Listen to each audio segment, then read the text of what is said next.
आज से हमारी जितनी भी क्लास होगी वह रीट मैथमेटिक्स से होगी।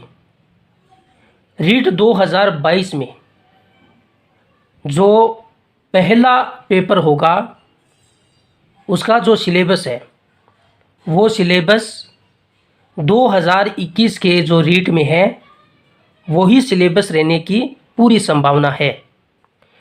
तो रीट 2021 के अंदर जो हमारा सिलेबस है उसके अंदर जो सबसे पहला टॉपिक है वह घातांक का है। तो सबसे पहले घातांक किसे कहा जाता है? जब किसी भी संख्या को जितनी बार गुणा किया जाता है तो वह उसकी घात बन जाती है। अगर मैं कोई संख्या को 5 बार गुणा करता हूँ तो 5 उसकी घात बन जाती है। अगर मैं किसी संख्या को 10 बार गुणा करता हूँ तो 10 उसकी घात बन जाती है। हमने यहाँ पर x को 5 बार गुणा किया है तो 5 उसकी घात बन जाती है और x उस संख्या को आधार बोला जाता है। तो x को यहाँ पर आधार बोला जाता है और 5 को घात बोला जाता है। अगर यहाँ हम x को 7 बार गुणा करते तो यहाँ पर उसकी घात 7 हो जाती। अब बात करते हैं हम घातांक के नियम की। तो सबसे पहला जो हमारा नियम है, जब आधार समान हो और उनके बीच गुणा का चिन्ह हो तो उनकी घातें जुड़ जाती है। इसमें आधार समान होना चाहिए और बीच में गुणा का निशान होना चाहिए तो घातें जुड़ जाएगी। इसमें आधार a है और इसमें भी a है और इसमें भी a है। आधार समान है, फिर कहता है उनके बीच में गुणा का चिन्ह हो, इनके बीच में गुणा का चिन्ह भी है और उनकी घातें जुड़ जाती है। देखो नियम क्या है? नियम है कि आधार समान होना चाहिए, आधार तीनों में a है, समान है और उनके बीच में गुणा का निशान होना चाहिए, इनके बीच में गुणा का निशान भी है तो उनकी घातें जुड़ जाएगी। हमने आधार a को लिखते हुए उन घातों को m + n + k तीनों को हमने जोड़ दिया। ये हमारा पहला नियम है। जैसे हमने इसका एक एग्जाम्पल किया, यहाँ पर आधार 2 है, यहाँ पर भी आधार 2 है और यहाँ पर भी आधार 2 है और उनके बीच में गुणा का निशान भी है। तो आधार समान भी है और उनके बीच में गुणा का निशान भी है तो उनकी घातें जुड़ जाएगी। हमने आधार 2 को लिख लिया और उनकी घातों को जोड़ दिया। 4 + 2 + 3 जब इनको जोड़ेंगे तो ये 9 बन जाएगा, तो 2 की घात 9 होगा। अब घातांक का दूसरा नियम देखते हैं। जब आधार समान हो और उनके बीच भाग का चिन्ह हो, हमने पहले नियम में किया कि जब आधार समान हो और उनके बीच में गुणा का निशान हो। ये कह रहा है जब आधार समान हो और उनके बीच भाग का चिन्ह हो तो उनकी घातें घट जाती है। अर्थात जब घात वाली संख्याओं को ऊपर से नीचे या नीचे से ऊपर पलटते हैं तो उनकी घात के चिन्ह पलट जाते हैं। अगर कोई घात ऊपर प्लस की है, हम उसे नीचे लाते हैं तो माइनस की बन जाएगी और नीचे प्लस की है जब हम ऊपर लाते हैं तो वो माइनस की बन जाएगी। इस तरीके से होगा ये नियम। एक ही घात m है और नीचे भाग में एक ही घात n है, इसको हम इस तरीके से भी लिख सकते हैं। तो उनकी घातें, आधार देखो दोनों में समान है और बीच में भाग का निशान है तो घातें घट जाएगी। जब इस an को जब हम ऊपर लेके जाएंगे तो ये n घट जाएगा m से, तो एक ही घात m - n हो जाएगा। यानी आधार समान हो, बीच में भाग का निशान हो तो घातें घट जाती है। आधार को लिखते हुए उनकी घातों को घटा दीजिए। जैसे हमने एक एग्जाम्पल किया है, 5 की घात 7 और नीचे दिया है 5 की घात 3। तो ये आधार दोनों में 5 समान है और बीच में भाग का निशान है तो घातें घट जाएगी। तो 7 में से 3 घटा देंगे तो 5 की घात 4 आ जाएगी। घातांक का तीसरा नियम देखते हैं। जब घातों के बीच पक्का ब्रैकेट लगाओ, यानी कि ब्रैकेट नीचे तक लगाओ। ये देखो इसमें ब्रैकेट नीचे तक लगा हुआ है और इसमें भी ब्रैकेट नीचे तक लगा हुआ है। पक्का ब्रैकेट कहने का मतलब है कि ब्रैकेट नीचे तक लगा होना चाहिए। तो इसमें नीचे तक लगा हुआ है और इसमें भी नीचे तक लगा हुआ है तो उन घातों को आपस में गुणा कर देते हैं। एक ही घात m है और ब्रैकेट पूरा नीचे तक लगा हुआ है, फिर उसकी घात n है तो घातों का गुणा कर देते हैं। m का n से हमने गुणा कर दिया।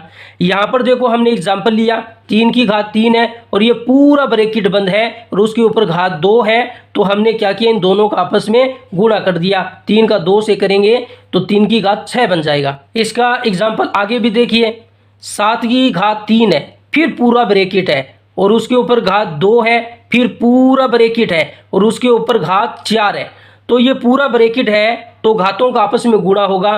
3 का 2 से करेंगे 6 आएगा, 6 का 4 से करेंगे तो 24 आएगा। तो आधार 7 है और उसकी घात 24 बन जाएगी। आगे देखिए एग्जाम्पल, ये -1/2 आधार है, उसके ऊपर घात 2 है, फिर पूरा ब्रैकेट है, उसके ऊपर घात -2 है, फिर पूरा ब्रैकेट है, फिर उसके ऊपर घात -1 है। तो आधार को लिखते हुए घातों का आपस में गुणा होता है। 2 का -2 से करेंगे तो माइनस के 4 आएंगे, जब माइनस का 4 का -1 से करेंगे तो माइनस माइनस गुणा करते हैं तो प्लस हो जाते हैं, तो प्लस का 4 आ जाएगा और -1/2 की घात 4 बन जाएगी। अब हम इसे 1/2 को 4 बार गुणा करना है। ये माइनस इसलिए हट जाता है, अगर किसी के ऊपर घात सम है तो माइनस प्लस बन जाता है। अगर यहाँ पर घात विषम होती तो ये माइनस से बाहर आ जाता, अगर घात सम है तो ये माइनस खत्म हो जाता है। तो यहाँ पर 2 को 4 बार गुणा करेंगे तो 16 आएगा। आगे यदि घातों के बीच कच्चा ब्रैकेट लगाओ, ऊपर वाले में पक्का ब्रैकेट था। पक्का ब्रैकेट कहने का मतलब ये था कि ब्रैकेट पूरा नीचे तक लगा होना चाहिए, जैसे यहाँ पर लगा हुआ है।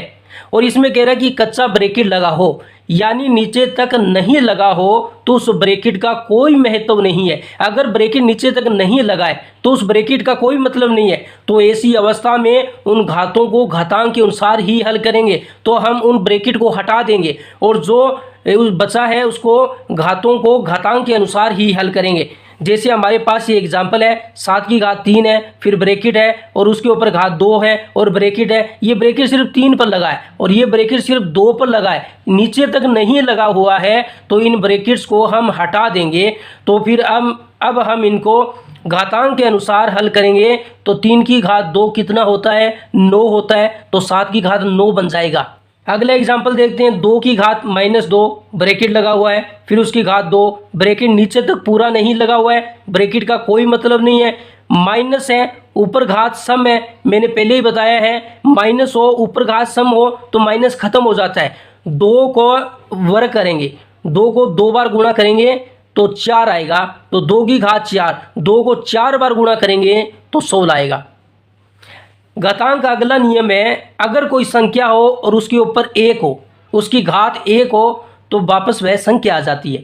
जैसे 5 है और उसकी घात 1 है तो वापस वही संख्या आ जाती है। घातांक का अगला नियम, जिसकी घात 0 हो उसका मान 1 होगा। कोई भी संख्या ले लीजिए आप, अगर उसकी घात 0 है तो हमेशा उसका मान 1 होता है। मैंने यहाँ पर कोई संख्या 3 ले ली, 3 के ऊपर घात 0 करी तो उसका मान 1 आता। मैं यहाँ पर 5 ले लेता, 5 की घात 0 करता तो भी 1 आता। अगर मैं 10 लेता, 10 की घात 0 करता तो भी मान उसका 1 आता। यानी किसी भी संख्या पर घात 0 है तो उसका मान हमेशा 1 होता है। अगला घातांक नियम 6, 1 की घात माइनस सम है। देखो, इस अगर घात को प्लस बनाना है तो आप उसको नीचे ले आइए। 1 की घात 1/a की m करें, इस a माइनस m को प्लस बनाना है, इस माइनस को, तो आप उसे नीचे 1 के नीचे ले आए। 1 की घात a की m, यानी पलट दीजिए इसे। अगर नीचे कोई संख्या होती तो वो ऊपर चली जाती है और ये नीचे आ जाती। ऐसा नहीं है, आगे हम जब सवाल करेंगे तो ऐसी संख्याएं बहुत आएगी, वहाँ पर हम करेंगे। जैसे यहाँ पर 7 की घात -3 है, इस नेगेटिव घात को मुझे पॉजिटिव बनाना है तो मैं उसको नीचे ले आता हूँ, तो नेगेटिव घात पॉजिटिव बन जाएगी, तो 7 की घात 3 हो जाएगा। यहाँ पर 1/a की घात -n है, अगर इस नेगेटिव घात को मुझे पॉजिटिव बनाना है तो मैं इसको ऊपर लेके जाऊँगा तो 1 की घात n होगा। जैसे 5 की घात -2 है, नेगेटिव को पॉजिटिव बनाना है तो ये ऊपर चला जाएगा, तो 5 की घात 2 हो जाएगी। घातांक नियम 8, ए बी, यानी आधार इसके अलग अलग है, ये a है और ये b है और ऊपर उसके घात n है। तो हम इस घात को दोनों पर अलग अलग लगा सकते हैं। a की घात भी n कर सकते हैं, फिर गुणा, और b की घात भी n कर सकते हैं। देखो यहाँ पर आधार अलग अलग है, बीच में गुणा का निशान है, लेकिन घात समान है, तो इन दोनों का आपस में गुणा करते हुए ऊपर उसके घात लिख लीजिए। जैसे यहाँ पर 3 गुणा 5 है और ऊपर 3 है, तो 3 के ऊपर भी 3 लगा सकते हैं और 5 के ऊपर भी घात 3 लगा सकते हैं। इसी तरीके से अगर भाग में हो तो भी हम उन्हें अलग अलग घात लगा सकते हैं। ये n a के ऊपर भी लग जाएगी और b के ऊपर भी लग जाएगी। देखो यहाँ पर आधार अलग अलग है और घातें समान है, तो आधार को लिखते हुए अलग अलग उनकी घात को समान लिखा जाता है। जैसे 3/5 की घात 3 है तो 3 के ऊपर भी 3 घात और 5 के ऊपर भी 3 घात आ जाएगी। अगला नियम घातांक का देखिए, a की घात x बराबर b, तो a बराबर b की घात 1/x लिख सकते हैं। यानी यहाँ पर उसकी घात x है और ये बराबर में उधर संख्या b है, हम इस x घात को बराबर में उस संख्या पे लाना चाहते हैं, तो ये यहाँ पर उसके 1/x हो जाएगी। यहाँ पर घात 5 होती तो यहाँ पर 1/5 हो जाती। जैसे x की घात 3 बराबर 5 है, यहाँ पर घात 3 है, मुझे 5 पर लानी है तो 1/3 हो जाएगी। ये घातांक का नियम है। कुछ मान आपको रूट में जो संख्याएं दी हुई होती है उनके याद करने हैं। ये हमें सवालों में इनकी बहुत ज़रूरत पड़ेगी, इसलिए आपको सीधा इनको याद रखना पड़ेगा। √2 का मान 1.414 होता है। √3 का मान 1.732 होता है। √5 का मान 2.236 होता है। √6 का मान 2.449 होता है। √7 का मान 2.645 होता है। √8 का मान 2.828 होता है। ये मान आपको सीधा याद करना है। अगली जो हमारी रीट की क्लास होगी उसके अंदर हम घातांक नियम से संबंधित जितने भी एग्जाम्पल बनते हैं, सवाल बनते हैं, उन सवालों को हम करेंगे।